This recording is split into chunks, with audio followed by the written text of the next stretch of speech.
નમસ્કાર, મારી Manjula Salani official YouTube ચેનલમાં આપ સૌનું હાર્દિક સ્વાગત છે.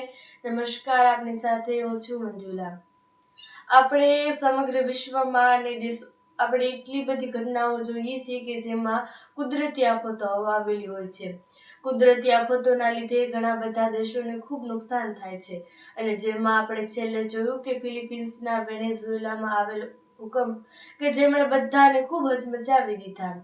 એક એવો તીવ્ર ભૂકંપ અને તેમાં પણ એક જ દિવસમાં 4 દેશોમાં ખૂબ મોટો ભૂકંપ આવ્યો અને ભૂકંપને લઈ અને આખી દુનિયા ડરી ગઈ, કારણ કે ભૂકંપ એ નાની સૂની વાત નથી અને ભૂકંપ પણ ખૂબ વધારે તીવ્રતાનો અને ખૂબ ભયંકર ભૂકંપ હતો. એવો જ કંઈ ભૂકંપની આગાહી તે ત્યારે કરવામાં આવી હતી.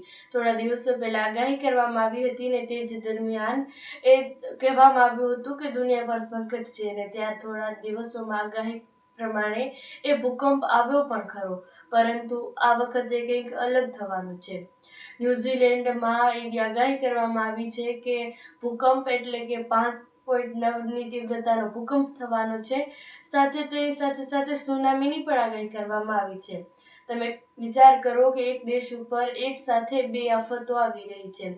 5.9ની તીવ્રતાનો એ ભૂકંપ ખૂબ ભયંકર ભૂકંપ અને તેના લીધે અત્યારે પૂર્વ તૈયારીઓ કરવામાં આવી રહી છે.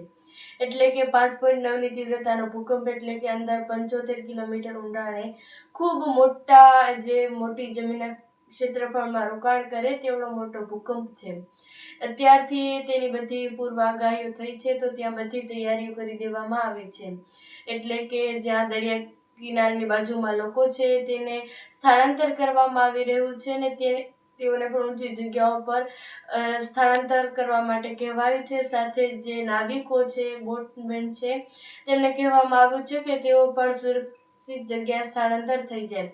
અત્યારે સુનામીનું પાણી ત્યાં ન આવે તેના માટેની પણ સુવિધાઓ થઈ રહી છે ને લોકોને કેવી રીતે જલ્દીથી સ્થળાંતર કરાય તેની તૈયારીઓ થઈ રહી છે. એટલે કે એક ભયંકર આગાહીને ઝેલવા માટે ન્યૂઝીલેન્ડ તૈયાર થઈ રહ્યું છે.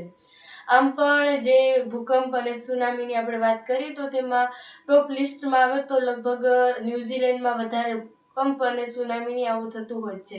એટલે કે કુદરતી પ્રકોપમાં ભૂકંપ અને સુનામીની વાત કરીએ તો તેમાં એ ન્યૂઝીલેન્ડનું નામ પ્રથમ આવે છે.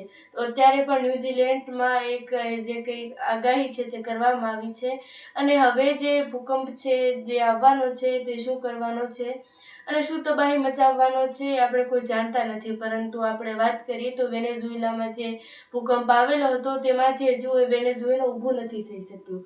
તો આપણે વિચારી શકીએ છીએ કે કેટલો ભયંકર ભૂકંપ હોઈ શકે છે. તો તમારું આ વિષય પર શું કહેવું છે અને કમેન્ટ્સ પર જરૂરથી જણાવજો.